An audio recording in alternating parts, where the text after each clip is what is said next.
Hello tout le monde, j'espère que vous allez bien, je suis ravie de vous retrouver dans cette nouvelle vidéo. J'espère que tout va bien pour vous, que votre confinement se passe bien, que vous êtes sagement à la maison. Je suis super contente de vous retrouver aujourd'hui pour une vidéo où je vous donne mes essentiels de la cuisine, c'est-à-dire 10 choses que j'ai en permanence dans mes placards depuis plusieurs années. Je vais vous donner 5 trucs salés et 5 trucs sucrés, comme ça ce sera partagé entre les deux. Si jamais vous n'êtes toujours pas abonné à cette chaîne, je vous invite à le faire en cliquant juste en dessous et puis moi je vous laisse avec la suite. Alors la première chose qu'il faut savoir, c'est que dans mes placards j'ai pas des trucs qui coûtent très cher. Là vraiment je vais vous donner des aliments de base, des aliments qui se conservent très bien et que j'ai dans mes placards en permanence en fait, et ça depuis des années, que je consomme vraiment beaucoup au quotidien. Donc voilà, et on va commencer tout d'abord par la partie salée. Alors au niveau du salé, une première chose que j'ai tout le temps dans mes placards, ce sont des pâtes de légumineuses, particulièrement les pâtes de lentilles corail, mais j'ai aussi de temps en temps des pâtes de haricots noirs, des pâtes de pois chiches, etc.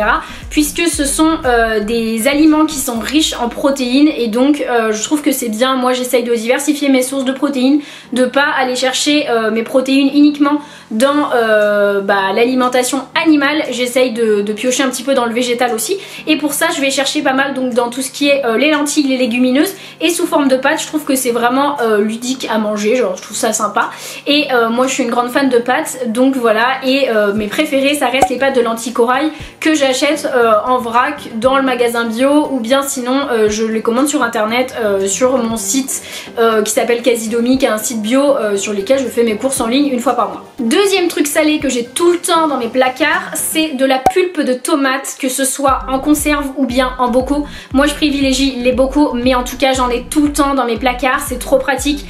Si j'ai envie de faire des recettes, voilà, je pense, je sais pas, si j'ai envie de faire un chili con carne, si j'ai envie de faire des lasagnes ou quoi que ce soit, même des pâtes en fait, un gratin de pâtes ou quoi, j'ai tout le temps de la pulpe de tomate chez moi. Ça c'est vraiment un aliment de base, ça ne coûte rien, c'est bien parce que comme ça vous pouvez la conserver, c'est facile. Si jamais vous n'avez pas beaucoup de temps pour cuisiner, c'est déjà tout prêt, et en plus ça vous permet d'avoir des tomates hors saison, donc ça c'est vraiment cool, plutôt que d'en acheter en février et de la faire vous-même. Je trouve que c'est vraiment mieux. Donc voilà, et surtout ça dépanne bien. Troisième truc salé que j'ai tout le temps dans mes placards et dont je suis une énorme consommatrice, c'est les herbes de Provence. Moi j'en mets littéralement partout. Vraiment partout. Je mets des herbes de Provence avec de la viande, j'en mets avec des légumes, j'en mets si jamais je fais, je sais pas moi, des pommes de terre au four. Si je fais quoi que ce soit au four en fait, je vais mettre des herbes de Provence dessus. Voilà, où est-ce que j'en mets? J'en mets aussi dans mes carbonara. Enfin voilà, je trouve que ça donne vraiment un super goût et j'en parsème un petit peu tous mes plats. Et vraiment c'est une herbe qui coûte rien, donc pareil j'essaye de l'avoir dans des gros pots en verre, et vraiment je trouve que ça relève n'importe quel plat. Quatrième truc salé que j'ai tout le temps dans mes placards, ce sont des petits crackers. Alors des espèces de petits crackers, moi j'aime bien les prendre au fromage, mais c'est des espèces de petits crackers qui sont en forme de rectangle, qui sont assez gros, et j'aime bien en avoir voilà, de temps en temps quand j'ai plus de pain. Par exemple si j'achète du fromage, je vais le manger avec des crackers. Je peux manger ça également avec du houmous, c'est trop bon. Je peux en mettre dans des salades en petits morceaux, enfin voilà, et vraiment c'est pas donné par contre. Je crois que en général c'est aux alentours des 2 €, 2,50 € le paquet, et il y en a une dizaine dedans, mais en tout cas ça dure un moment et je trouve ça vraiment très bon, donc voilà. Et ça c'est un truc que j'achète tout le temps depuis quelques années. Dernier truc salé que j'ai en permanence dans mes placards, ce sont des bocaux de haricots verts. Donc moi je suis une grande fan de haricots verts, beaucoup plus que tous les autres légumes que vous pouvez trouver en conserve. Les haricots verts vraiment à la poêle avec un tout petit peu d'ail, c'est mon péché mignon, vraiment j'aime tellement ça. Donc j'en ai souvent à l'appart, même quasiment tout le temps en fait, et moi je les prends en bocaux. Vous pouvez également les prendre en boîte de conserve, c'est des trucs qui se conservent très bien, très longtemps, et surtout qui sont hyper pratiques quand vous n'avez pas beaucoup de temps.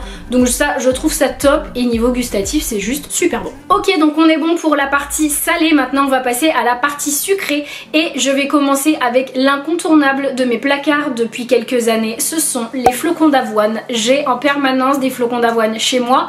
Je les achète sur ma boutique bio quand je passe ma commande en ligne sur Casidomid. Je les achète par paquet de 1 kg parce que vraiment en fait j'en prends, je pense que j'en consomme tous les jours en fait. Tous les jours je vais prendre soit un bol de céréales dans lequel je vais mettre des flocons d'avoine, ou bien je vais me faire un porridge avec des flocons d'avoine, ou bien je peux faire également des cookies à base de flocons d'avoine avec de la banane. Je peux en mettre dans les gâteaux, enfin voilà, je peux en faire de la chapelure pour, je sais pas moi, faire des escalopes de poulet panées mais avec une version un petit peu plus saine, enfin voilà. Et vraiment flocons d'avoine c'est une valeur sûre, ça coûte rien et c'est très nutritif et c'est surtout très bon en fait. Quand vous savez les cuisiner, c'est vraiment trop cool, en porridge notamment.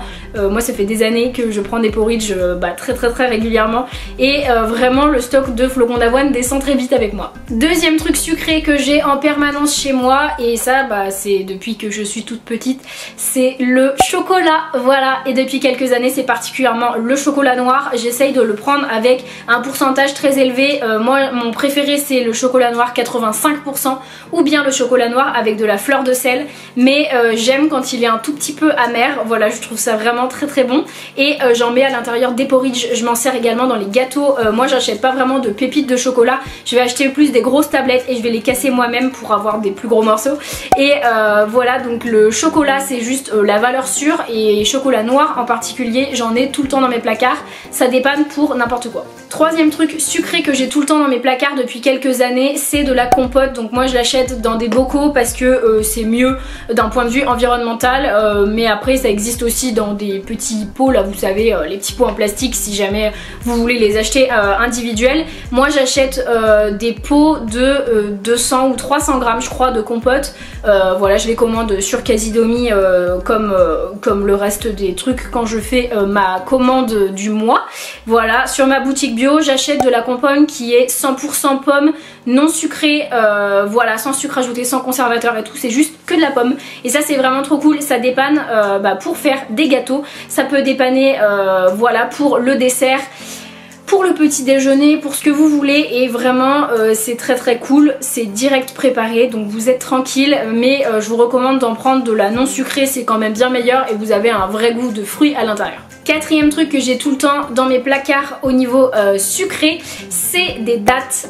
Voilà, moi je suis une grande fan de dattes, donc voilà, j'achète les dattes vraiment sous forme la plus simple qu'on peut avoir, parce que je sais qu'on peut avoir de la pâte de dattes, du sirop de dattes, des choses comme ça. Moi j'achète vraiment juste des dattes pour pouvoir en grignoter avant d'aller au sport. Voilà, j'aime bien en avoir toujours quelques-unes dans mon sac, j'en emporte dans une petite boîte et je trouve ça vraiment très bon. C'est très sucré, j'aime beaucoup, moi j'adore le sucre donc j'ai pas du tout de problème avec ça. Mais voilà, je trouve que c'est rassasiant et c'est cool avant d'aller au sport. Donc j'ai toujours un gros paquet de dattes à la maison. Et le dernier truc que j'ai toujours à la maison depuis quelques années, c'est du beurre de cacahuète, voilà, ou du beurre d'arachide en fait, en termes général. Voilà, j'ai déjà testé le beurre de noisette, le beurre d'amande, le beurre de cacahuète, enfin voilà, j'en ai testé pas mal. Et le beurre de cacahuète ça reste mon préféré depuis des années, j'aime vraiment trop ça. Je peux en mettre à l'intérieur de mes gâteaux, je peux en mettre à l'intérieur de cookies, je peux en mettre également sur des tartines avec de la banane, c'est trop bon. Ou bien à l'intérieur des porridge, voilà, j'essaye d'en manger avec parcimonie parce que c'est quand même un élément qui est assez gras.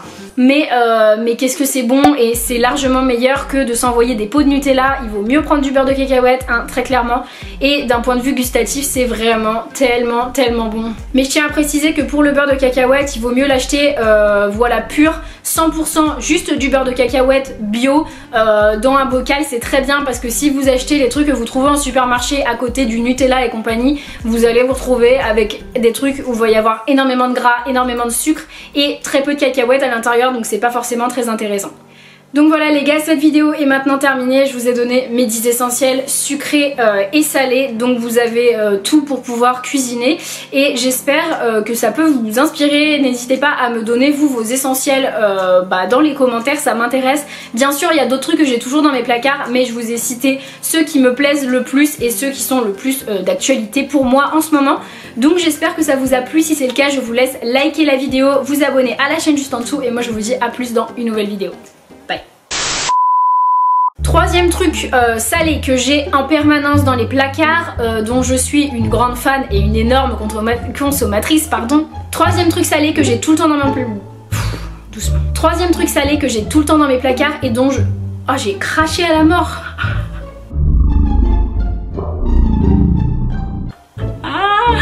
Troisième truc que j'ai toujours... C'est de la compote. Alors moi je l'achète... Oh non, ça gratte. Que voilà, il y aura du sucre...